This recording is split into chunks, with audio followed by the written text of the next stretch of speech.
About 43,000 international travelers fly into New York's John F. Kennedy Airport every day.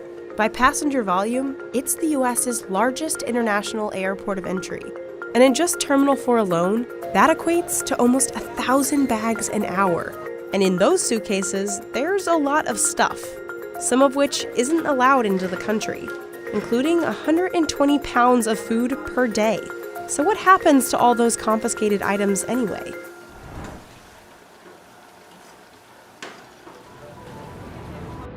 If you flew into JFK in the 90s, getting something into the US was a lot easier.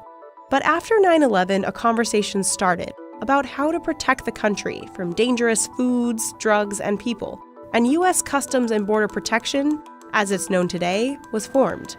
You'll generally see two kinds of CBP officials at airports: officers like Steve and agriculture specialists like Ginger.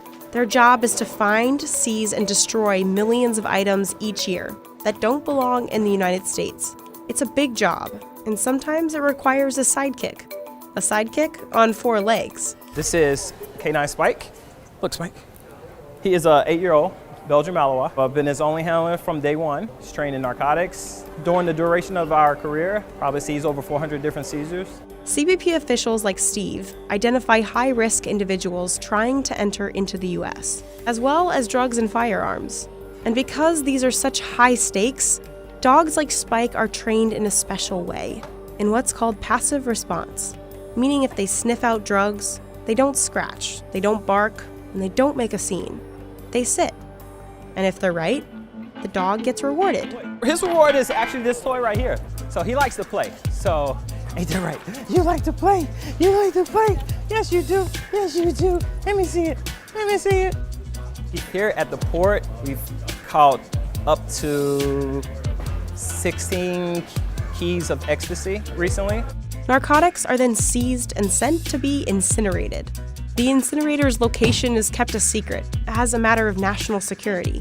Now, pretty much everyone knows that narcotics aren't allowed through US borders, but actually drugs aren't the most commonly seized item at JFK. Food is. When a regular traveler arrives in the US, they're required to declare any food items they're bringing in, or face up to a $1,000 fine for the first offense. These items aren't taken because agents want to eat your yummy Spanish ham or Caribbean mangoes. It's because agents are responsible for protecting American agriculture from any foreign pests or diseases that could affect our livestock or crops.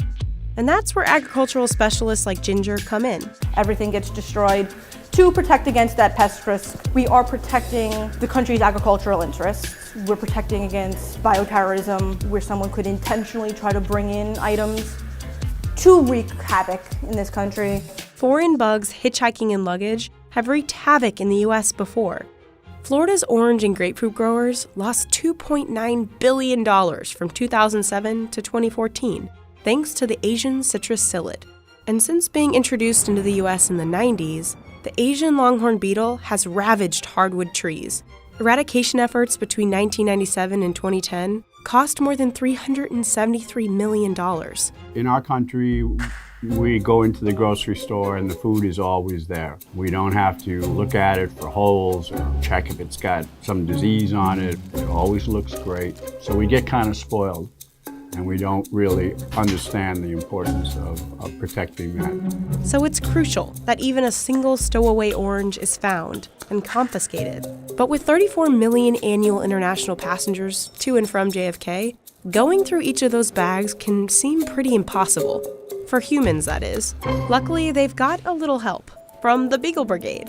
This 4-legged officer is Biscuit, and like Spike, Biscuit is trained in passive response.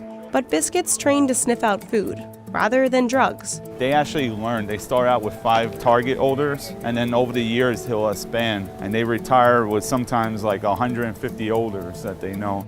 And Biscuit's pretty good at sniffing. These beagles have an estimated 90% accuracy rate. Watching your dog sit on 3 grapes in a Samsonite hard-side suitcase is just incredible. Scientists say their nose is 1,000 times stronger than ours, and they prove it every single day. Once Biscuit sniffs out an item, the passenger in question and their bags go to Ginger, who will x-ray and search the luggage. Okay, these are both your bags, correct? Okay. Did you pack everything yourselves? You pack your bags yourself? Okay. Ginger unzips the bag and searches each one by hand.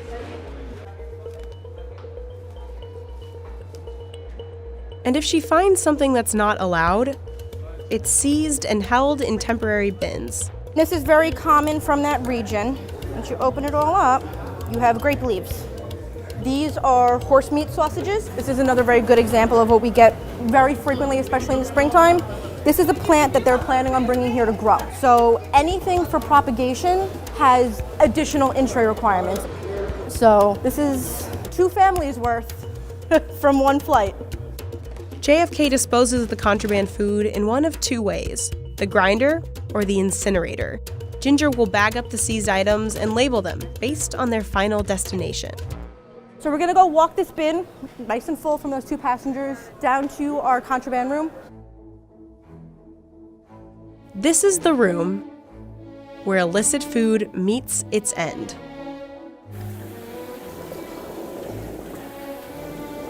This is our grinding machine. This is what we'll generally use for fruits, vegetables, that kind of commodities. It is called the Muffin Monster. But before Ginger can send a piece of fruit down the Muffin Monster, she cuts it open, squishes it, and inspects it. She's looking for evidence of diseases, insertion points for insects, and exit points for larvae. If she finds a little bug, like this one, she neutralizes the pest risk and sends it to the U.S. Department of Agriculture for further investigation. Now it's back to the Muffin Monster. 120 pounds of food are grinded up each day from arriving international passengers. Avocados, mangoes, and citrus are among the most common fruits that end up in the grinder. We do get messy. It's important to dispose of it properly. I love to eat as much as everybody else. I'm a big fan of food, but I know the importance of making sure that what we seized because of established risks is disposed of properly to prevent it from causing problems. So the next time you've got an orange tucked into your luggage, declare it, and let experts like Ginger decide if it's admissible. And leave the Serrano ham in Spain, because Biscuit will find it.